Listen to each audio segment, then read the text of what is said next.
Наполеону Третьему невероятно не повезло в историографии. Его беспощадными критиками оказались крайне влиятельные в общественном сознании Виктор Гюго и Карл Маркс, чьи взгляды до сих пор доминируют в оценке личности последнего императора французов. Вторая империя рухнула, не оставив после себя ярких сторонников ее правителя. Некому было сделать то же, что сделали солдаты Великой армии для Наполеона I, создавшие величественный миф, который даже теперь трудно отделить от правды. Само родство с великим Наполеоном I оказалось для его племянника и благом, и проклятием. С одной стороны, Наполеон III действительно был прав, когда говорил, что имя Наполеон– это уже политическая программа. И именно это родство позволило ему прийти к власти. С другой стороны, его всегда сравнивали с дядей, а такое сравнение в принципе мало кто способен выдержать. Именно с этим связан знаменитый ярлык «Наполеон Малый», который на Луи навесил Виктор Гюго, и от которого Наполеон III не избавился и через 150 лет после смерти. В ночь 20 на 21 апреля 1808 года в роскошном парижском особняке родился Шарль Луи Наполеон. Его отцом был Луи, или Людовик, как у нас принято его называть, младший брат великого Наполеона I, который в тот момент правил как император французов. За 6 лет до рождения Луи, вопреки воле его отца, Наполеон I женил того на своей падчерице Гортензии Богарне, дочери Жозефины от первого брака. Таким образом, новорожденный Луи Наполеон приходился племянником Наполеону I и внуком правившей императрицы Жозефине. Наполеон I также пожелал стать крестным отцом своего племянника. Стоит также отметить, что к тому времени у Наполеона еще не было законных наследников, и он выделял своих племянников, включая Наполеона Шарля, старшего брата Луи, родившегося в 1802 году. Наполеон даже вознамерился сделать именно его своим наследником и усыновить ребенка, но натолкнулся на жесткий отпор со стороны младшего брата. Ходили слухи, что дети Людовика и Гортензии на самом деле являются детьми императора, и история с усыновлением в этом свете выглядит как форменное унижение. Однако в 1807 году Наполеон Шарль умер, и потенциальным наследником Наполеона I, который по-прежнему не имел детей, законных по крайней мере, стал второй сын Луи и Гортензии, Наполеон Людовик, родившийся в 1804 году. А Луи Наполеон, напомню, наш сегодняшний герой, был следующим в очереди на престол Бонапарта. Однако этому исключительному положению детей Гортензии при дворе был положен конец в 1811 году, когда вторая жена Наполеона I, Мария Луиза Австрийская, родила ему наследника, будущего Наполеона II. Стоит сказать, что в этой обстановке первые детские годы Луи Наполеона были безоблачными. Он купался в роскоши, проводя время между императорской резиденцией в Тюильри и загородным поместьем. Однако идиллии пришел конец в 1814 году, когда, как известно, войска антифранцузской коалиции вошли в Париж, Наполеон I был сослан на остров Эльба, и в том же году умерла бабушка нашего сегодняшнего героя Жозефина. Тем не менее, Гортензия сделала все, чтобы обеспечить не только безопасность, но и материальное будущее своих детей, и обратилась к Александру I, в котором видела единственную надежду на решение этого вопроса. И надежды ее оправдались. Гортензия Богарне получила титул герцогини, пенсию и апанаж для своих детей на сумму 400 тысяч франков. Ситуация для Бонапартов, однако, во Франции стала еще хуже, когда после неожиданного возвращения Наполеона с острова Эльбы и последовавших 100 дней, закончившихся разгромом при Ватерлоо, во Францию вновь вернулись бурбоны. Начался белый террор в отношении Бонапартов и других активных участников Великой Французской революции, а 1 января 1816 года был принят закон, согласно которому все члены семьи Бонапартов изгонялись из Франции. Гортензия, однако, сумела заблаговременно покинуть Париж еще летом 1815 года и даже до этого распродать свое имущество. Тем временем ее брак с Людовиком окончательно рухнул, и тот сумел отсудить у жены право на воспитание старшего сына Наполеона Людовика, а младший, Луи Наполеон, наш сегодняшний персонаж, напоминаю, чтобы не запутаться в этих бесконечных Наполеонах, остался с матерью, которая в 1817 году приобрела замок Аренберг на севере Швейцарии. Гортензия превратила этот замок в такое живое свидетельство империи. И здесь ее посещали родственники, друзья, заезжие знаменитости, такие как Александр Дюма, Жорж Санд, Франсуа Рене Шатобриан. И в этом замке Луи Наполеону доведется провести 17 лет и сформироваться как личность. В 1819, когда Луи было 11, Гортензия подобрала ему воспитателя по имени Филипп Леба, сына бывшего члена конвента и близкого друга Максимилиана Робеспьера. В молодости Либа был моряком, а затем офицером наполеоновской армии и участвовал во многих военных кампаниях. И ему было что рассказать воспитаннику о революции, ее героях, о войнах времен республики и империи. И я не зря во вступлении говорил, что именно солдаты наполеоновской армии стали авторами вот этой наполеоновской легенды, этого мифа, который по сей день очень трудно развенчать. Считается, что именно общение с Либа сформировало у юного Луи Наполеона твердое убеждение о существовании некой сакральной связи между французским народом, Великой Французской революцией и Наполеоном Бонапартом, вышедшим из этой революции. Всю свою жизнь Луи Наполеон будет убежден в народном характере режима своего дяди. Повзрослев, Луи Наполеон отучился в колледже Аугсбурга, где получил хорошее общее образование и отличное знание немецкого, итальянского и английского языков. Как мы увидим впоследствии, ему это крайне пригодится. В 1827 году Луи Наполеон записывается в военную инженерно-артиллерийскую школу недалеко от Берна, а в 1830 получает чин капитана артиллерии и поступает на службу в швейцарскую армию. Здесь мы тоже можем увидеть подражание его великому дяде, который также по военной специальности был артиллеристом. Швейцария в то время уже была объявлена нейтральным государством, и здесь Луи Наполеон мог бы вести достаточно необременительную службу в армии, прожить достойную, но безвестную жизнь. Однако наш сегодняшний герой был совершенно не таков. Политика манила его, как мед манит пчелу, или скорее даже медведя. Но в родной Франции его амбициям на тот момент, по крайней мере, не было места. Даже после июльской революции 1830 года и установления, казалось бы, такой более либеральной монархии, был принят закон, который подтвердил запрет для Бонапартов появляться на территории Франции. И не имея возможности вернуться на родину, Луи Наполеон решил искать приключений за границей. Он принял участие в заговоре моденского революционера Чиро Минотти, который стремился освободить Рим от светской власти папы. К этому заговору он также и приобщил своего старшего брата Наполеона Людовика. Помимо вот этого маленького итальянского приключения, оба юных Бонапарта были одержимы фантастической абсолютной идеей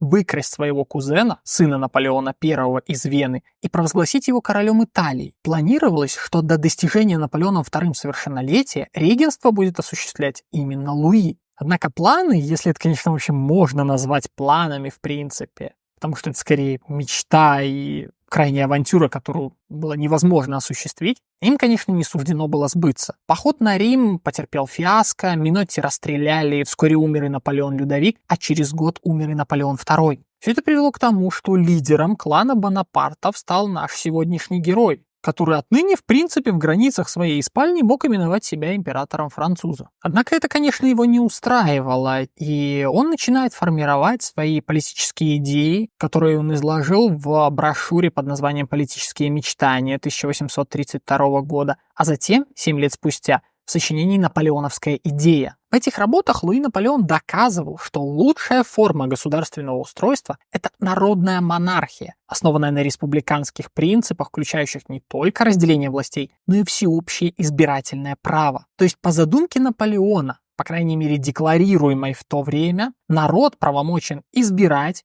и принимать решения. Законодательный корпус осуществляет законы, а император осуществляет исполнительную власть. При этом сам Луи Наполеон был убежден, что наполеоновская Франция времен империи соответствовала этому идеалу, который был утрачен в 1815 году. Тем не менее, находясь вот в этой вынужденной эмиграции, Луи Наполеон вовсе не собирался довольствоваться философствованием. Он был человеком действий, как истинный Бонапарт, понимал, что единственный путь к власти – это смелые, решительные, а порой даже и авантюрные шаги. Ну а поскольку легальный путь к власти был закрыт, он решил действовать через заговор. Тем более такой опыт, пусть и неудачный, он уже имел. И по совету своих сторонников Луи Наполеон тайно прибыл в Страсбург, столицу Эльзаса, и здесь командир местного артиллерийского полка, полковник Вадрей, изъявил готовность поддержать восставших. 30 октября 1836 года Луи Наполеон попытался захватить казармы артиллерийского полка, надеясь на молниеносный успех. Но пехотные подразделения дали энергичный отпор, и большинство заговорщиков, включая самого Луи, были захвачены. Нашего героя сопроводили под усиленной охраной в Париж, однако король Луи Филипп, сознавая риск суда над племянником национального героя, предпочел выслать Луи Наполеона в Северную Америку. А его сообщников оправдали и выпустили на свободу по письменной просьбе самого Луи Наполеона. Ладно, прощаю. В США он недолго занимается преподаванием французского языка и уже к середине лета 1837 года вернулся в Швейцарию, а вскоре оттуда перебирается в Великобританию. И там он продолжает строить планы по установлению своей власти во Франции. Когда же он узнал, что останки его великого дяди Наполеона I должны быть возвращены с острова Святой Елены и перезахоронены в Доме инвалидов в Париже, Луи Наполеон посчитал, что наступил его час. Он заявил, что во Францию должны вернуться не только останки великого императора, но и его идеи. И эти идеи принесет он, Луи Наполеон Бонапарт. Что? Опять? 6 августа 1840 года в лучших традициях авантюристов он высаживается с отрядом из 60 человек с английского парохода в районе города Булонь. План был прост и надежен, как швейцарские часы. Поднять местный гарнизон на восстание и начать победный марш на Париж. Видимо, Наполеон считал, что это получится примерно так. Солдаты, если кто-то из вас хочет стрелять в своего императора, я перед вами. Но тут оказалось... Царь не настоящий! И заговорщики, они не просто не получили помощи, но даже встретили вооруженный отпор. В итоге Луи Наполеон снова попадает в заключение, и в этот раз уже Луи Филипп может его простить и осуждает Бонапарта на пожизненное заключение в крепости Ам. Однако заключение это можно очень условно назвать заключением, что оно больше походило на санаторий. Мог встречаться с любовницей, которая впоследствии родила ему 2 сыновей, принимать других гостей. По заказу Наполеона в крепость доставляли книги, составившие впоследствии внушительную библиотеку. Для меня тюрьма что-то вроде домика в деревне. Я туда езжу в отпуск развеяться. И когда весь этот спектакль Луи Наполеону надоел, и он понял, что он, в общем-то, отдохнул от мирских забот, он, пользуясь свободой передвижения по территории крепости, организовал побег. Переоделся в одежду рабочего и через Бельгию благополучно перебрался в Великобританию вновь. Здесь Наполеон идет на очень рискованный шаг и ищет контакты с Николаем I, который, как предполагал Наполеон, не очень ладил с Луи Филиппом Орлеанским, правившим на тот момент во Франции, напомню. Однако Николай I вряд ли мог поддержать претензии на трон нового Бонапарта. В принципе, Николай по взглядам был, конечно, легитимистом, и для него Бонапарты — это самозванцы. Однако Луи не сдавался, и когда уже во Франции бушевала революция 1848 года, мы скоро о ней будем говорить, он написал конфиденциальное письмо на имя графа Орлова, в котором сообщил, что понимает степень угрозы, исходящую от революции во Франции для спокойствия Европы, и заявил, что сможет навести по Франции порядок и покончить с революцией так же, как когда-то сделал его дядя. Взамен на такую услугу Луи Наполеон просил о каком-то 1 000 000 франков в год. В Петербурге эту протянутую руку дружбы или просто протянутую руку предпочли проигнорировать. И, конечно, это было к лучшему для Луи Наполеона. Станет этот шаг сколько-нибудь известен, по его политическому будущему уже можно было бы заказывать панихиду. А так он смог, благодаря своей британской любовнице, у него любовницы были везде, это нормально, найти средства для возвращения во Францию и начала там политической деятельности. Таким образом, если немного перефразировать Дюма, Луи Наполеон своей властью во многом будет обязан любовнице и удаче, которая, несомненно, лучшая из любовниц. Все 1840-е годы во Франции назревала революционная ситуация. Король Луи Филипп упрямо отказывался проводить социальные реформы, выкапывая тем самым себе яму. Самой известной, но не главной, конечно, была проблема всеобщего избирательного права. Высокий имущественный ценз превращал голосование в привилегию богатых. Франсуа Гизо, известный историк и премьер-министр, подлил масло в огонь, заявив: «Хотите участвовать в выборах? Ну так зарабатывайте больше». Однако, в принципе, народ это мог бы стерпеть. Все-таки всеобщее избирательное право для того времени было скорее мечтой, чем перспективной реальностью. Да и народ в основном волнует по сей день не столько вопросы политических свобод, сколько вопрос хлеба с маслом. И вот экономические потрясения конца 40-х очень сильно ударили по этому самому хлебу с маслом. Предприятия закрывались, безработица росла, как снежный ком, безработные эти наполняли Париж. Что, в принципе, чем-то повторяет ситуацию 1789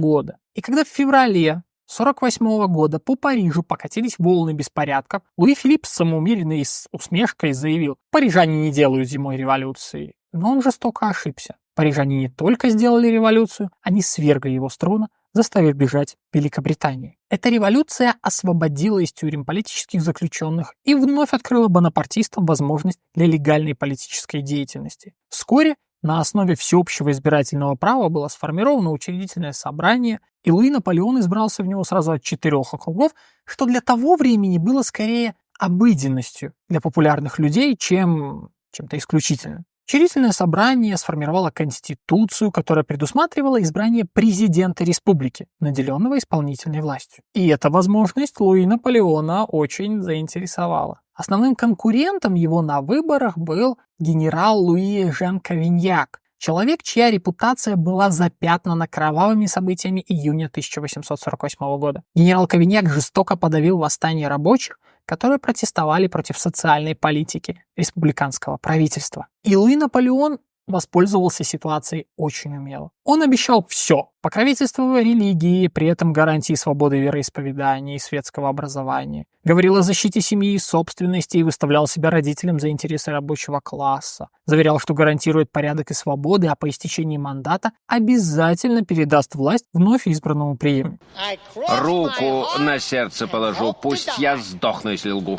Хорошо. Таким образом, его программа, основанная на популистских абсолютно лозунгах, была продумана, тем не менее, до мелочей. Наполеон, не запятнавший себя в прошлых конфликтах, казался свежей и чистой альтернативой. Более того, народ видел в нем наследника и преемника великого Наполеона I. И все эти факты, конечно же, сыграли на руку Луи Наполеону. 10 декабря 1848 года он одержал убедительную победу на выборах, получив 74% голосов и став президентом Французской Республики. Но быть президентом, закованным в рамки Конституции, это как-то тесновато. Можно вспомнить еще одну фразу героя Дюма. Для графа де ла Фер слишком мало. И Наполеон быстро понял, что власти ему надо больше. И когда в июле 1850 года парламент отказался поддержать его инициативу по пересмотру Конституции и продлению президентского срока, он решился на государственный переворот, который произошел 2 декабря 1851 года, да, в годовщину Аустерлицкой битвы, что впоследствии позволит Виктору Гюго сказать, что Луи зажег свой фонарь от солнца Аустерлица. Ночью лидеры оппозиции были арестованы, а утром парижане просыпаются и узнают две новости. Парламент и Государственный совет распущены, и временно введено военное положение. В этих условиях чуть меньше, чем 3 недели спустя, состоялся плебисцит, который одобрил государственный переворот абсолютным большинством голосов избирателей. И 14 января 1852 года Луи Наполеон обнародовал новую конституцию, которая предоставляла президенту практически неограниченные полномочия на 10 лет. Но даже этого ему оказалось мало. Принц-президент, как его иногда называли, отправился в турне по французским департаментам, где его сторонники организовывали массовые демонстрации с призывами восстановления империи. И отвечая на эти, как сказали бы в советское время, просьбы трудящихся, Наполеон проводит плебисцит, который абсолютным большинством голосов поддерживает идею восстановления империи во Франции. 2 декабря, в очередную годовщину Аустерлицкой битвы, Луи Наполеон был провозглашен императором французов Наполеоном III.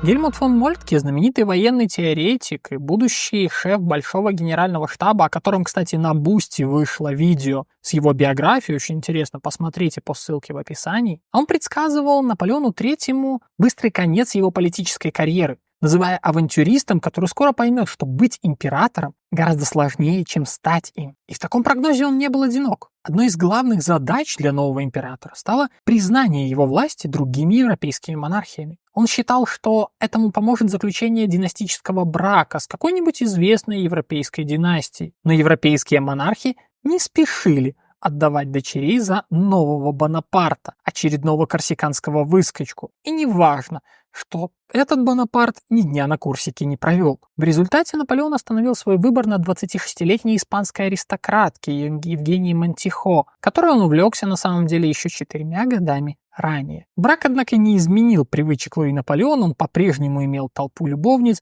из самых разных слоев общества. Однако, не добившись верности от своего мужа, Евгения добилась того, что она имела влияние в вопросах государственного управления. И ее влияние было всегда консервативным. В результате она стала таким неформальным лидером консервативного крыла в окружении Наполеона III, которому противостояло либеральное крыло. Здесь, конечно, напрашивается аналогия с башнями Кремля, так называемыми, если, конечно, они вообще существуют. Обратимся к политическому режиму Второй империи. Это, конечно, был авторитарный режим, завязанный на личности Луи Наполеона, который придавал себе легитимность через частые плебисциты. Идеология этого режима была крайне эклектичной. В нем сочетались национализм, консерватизм, либерализм и даже социализм. И в связи с попыткой построить сильное государство, которое будет опираться на институты семьи и религии, сочетать национализм и активную социальную политику, Наполеона III иногда называют чуть ли не предвестником фашизма. Это, безусловно, такой грязный манипулятивный прием, потому что фашизм – явление абсолютно негативное, и мы сразу измазываем в него и данного персонажа. Но свою репутацию фашизм заработал не потому, что пытался сочетать идеи националистические, консервативные и социалистические. С таким же успехом можно сказать, что Наполеон III, как и Гитлер, сидел в тюрьме в курортно-санаторных условиях, будучи государственным преступником. А попали они туда после фантастической по своей глупости попытки захвата власти. Затем же пришли к власти законным образом, а после уничтожили Конституцию, установив единоличное правление. Сходство определенно есть, но оно не уникальное. И уж Гитлер стал абсолютным злом мировой истории точно не по этим причинам. Но вернемся к идеологии Второй империи. Существует каламбур, который приписывают самому Наполеону III. Императрица у нас легитимистка. Принц Наполеон, кузен императора, республиканец.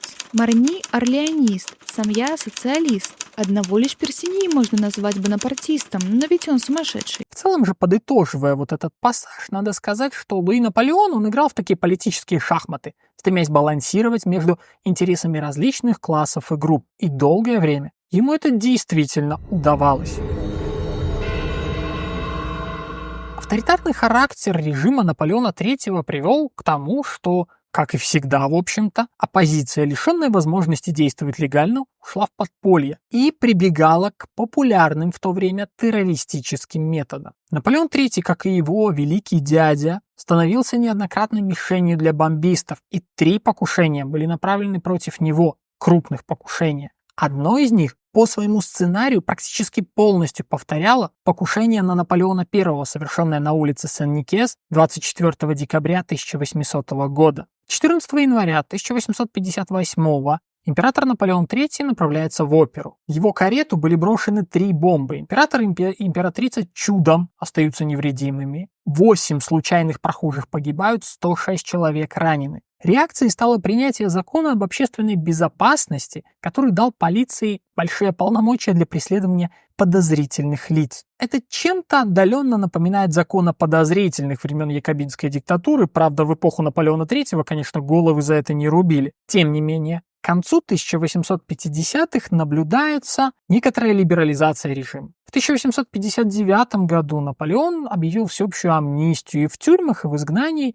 оставалось менее 400 человек. Те же, кто продолжал жить в изгнании, как правило, делали это по собственной воле, отказываясь примириться с режимом Второй империи. Самым известным из таких персонажей, конечно, был Виктор Гюго, непримиримый противник Наполеона III, который в добровольном изгнании останется вплоть до падения Второй империи в сентябре 1870 года.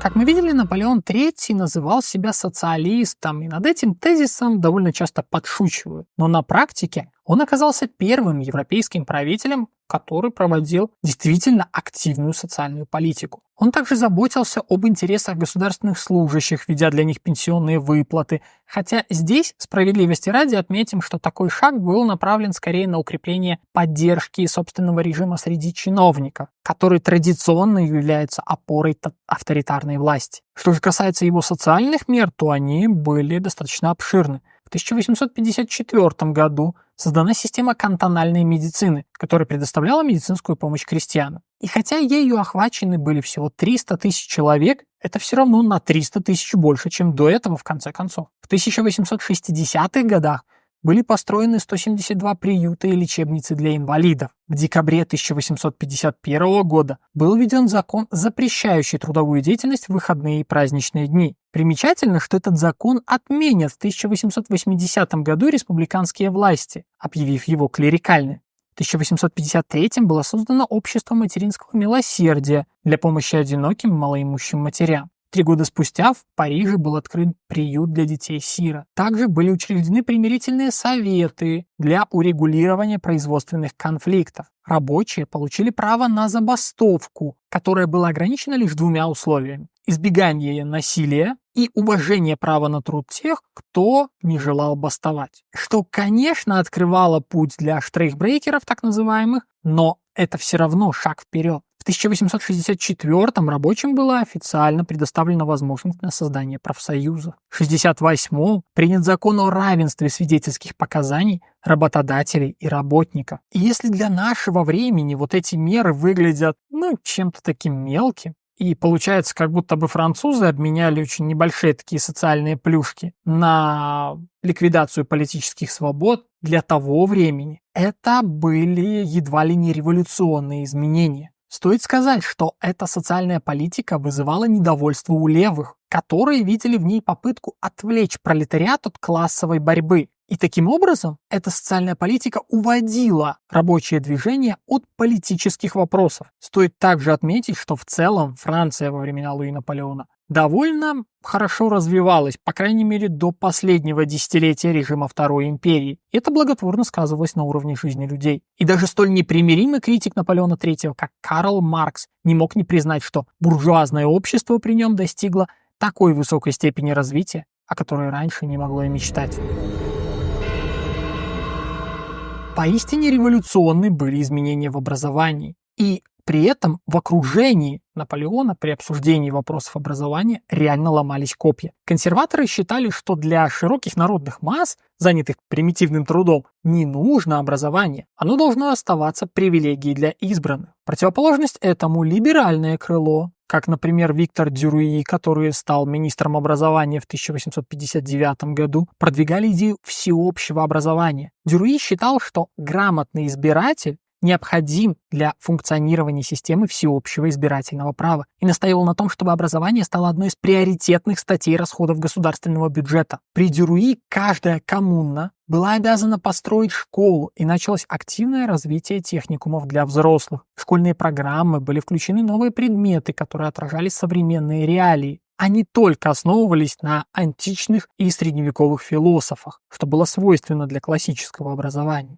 Дюруи также понимал, что с развитием суфражистского движения неизбежно встанет вопрос о предоставлении женщинам избирательного права, и поэтому считал образование для них крайне необходимым. И в связи с этим было принято решение уравнять девочек и мальчиков в начальном образовании. Результаты, надо сказать, были впечатляющими. К 1969 году, то есть перед самым падением режима Второй империи, до 70% детей во Франции были охвачены системой начального и среднего образования, что для того времени было абсолютно выдающимся результатом.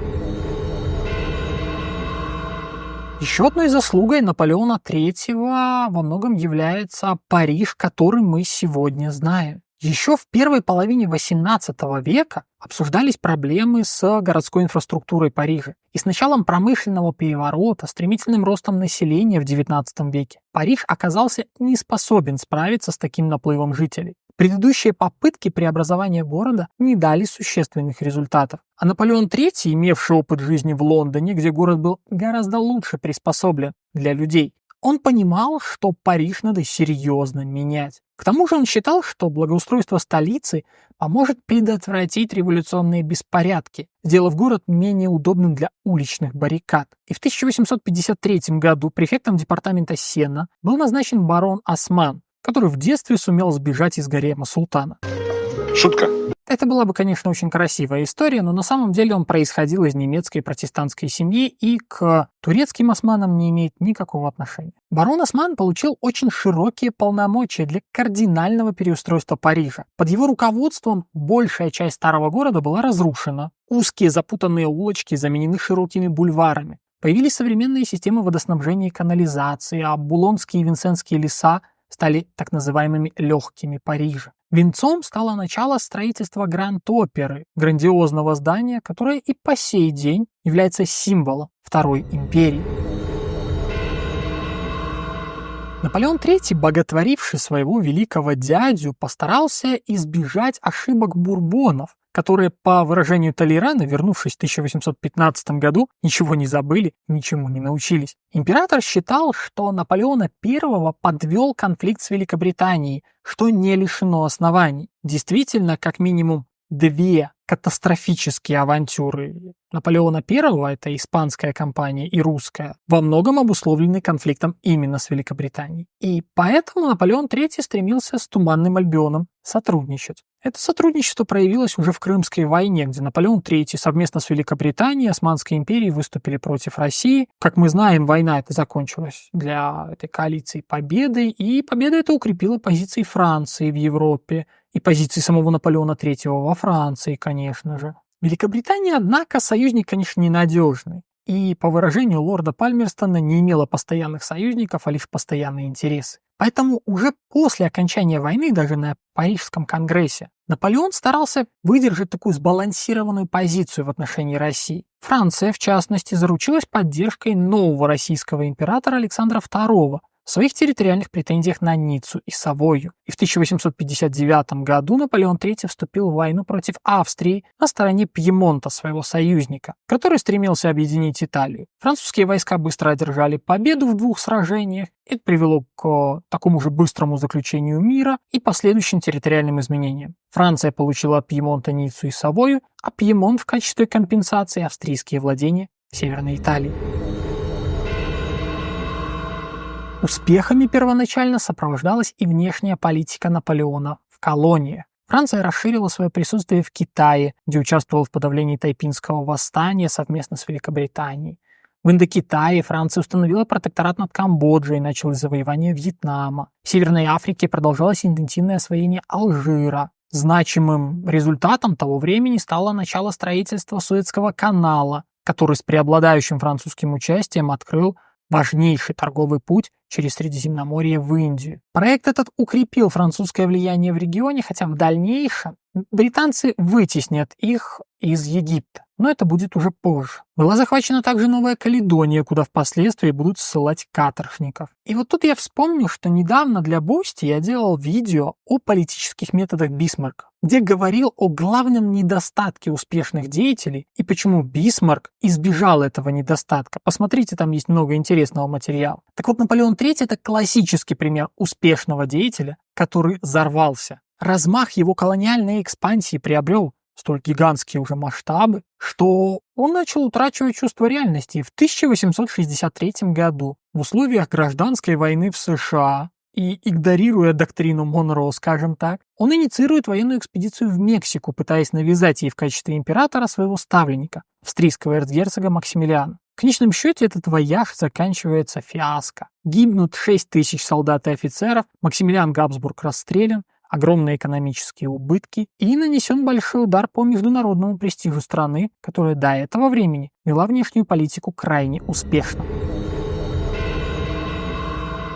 Вот этими своими гегемонистскими устремлениями и неосторожной внешней политикой Наполеон III постепенно завел страну в изоляцию. В этой связи очень большой ошибкой стала поддержка восставших в 1863 году поляков. Это не имело абсолютно никакого смысла. Он ничего не мог дать этим польским восставшим, но это ухудшило его отношения с Россией и во многом толкнуло ее в объятия Пруссии. Опять же, в видео о Бисмарке я говорил, что железный канцлер налаживал отношения с Россией, и именно на почве польского вопроса они очень тесно сотрудничали там в этот период. Ни к чему не привела даже личная встреча Наполеона III с Александром II в Париже во время Всемирной выставки 67-го уже года. Ситуация усугубилась еще и тем, что на императора Александра II было совершено покушение. Оба они прогуливались в Булонском лесу, когда в них полетели 2 выстрела. И сразу после этого Наполеон вроде как сказал Александру: Если это итальянец, то он хотел убить меня, а если поляк, то вас.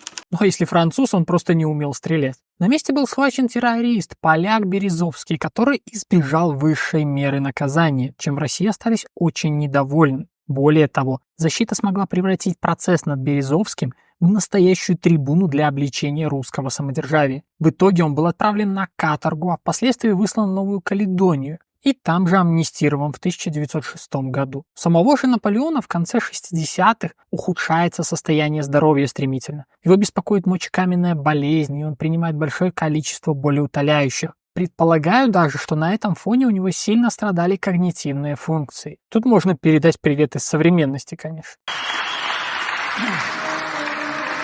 Свою власть Наполеон III постепенно, надо сказать, отпускал. Но это все еще был авторитарный режим, завязанный на личности монарха. И в конечном счете, как известно, удар этому режиму, смертельный удар, нанесет Пруссии. Еще в 60-е годы Наполеон III ошибочно считал Австрию основным противником и в целом благожелательно отнесся к укреплению могущества Пруссии за счет могущества Габсбурга. Рассчитывал он также и получить территориальную компенсацию за счет Бельгии, которую Бисмарк держал перед Наполеоном как морковку перед ослом. И в конечном счете Франция, оказавшаяся в политической изоляции международной, была удачно спровоцирована Бисмарком и предстала еще и агрессором в глазах мировой общественности, когда 19 июля 1870 года объявила Пруссии войну. Сам Наполеон III полагал, что он обязан присутствовать в армии, и, как выяснится, это станет роковой ошибкой. Отъездом его воспользовались первоначально бланкисты, которые подняли восстание, но оно было подавлено военным губернатором генералом Трёшу. Однако поражение Наполеона III под Седаном и его пленение привели к тому, что 4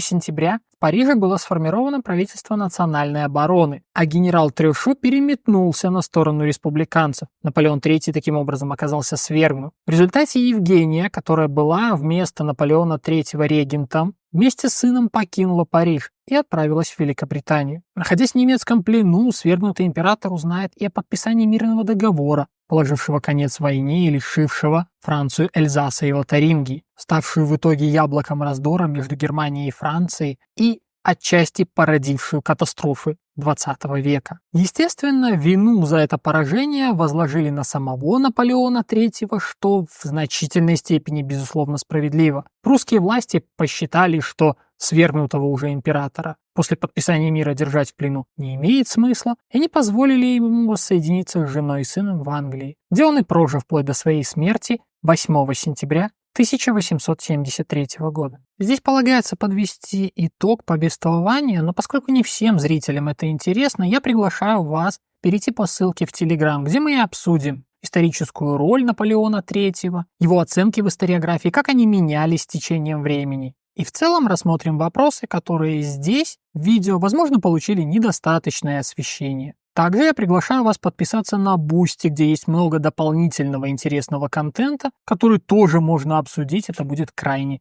любопытно.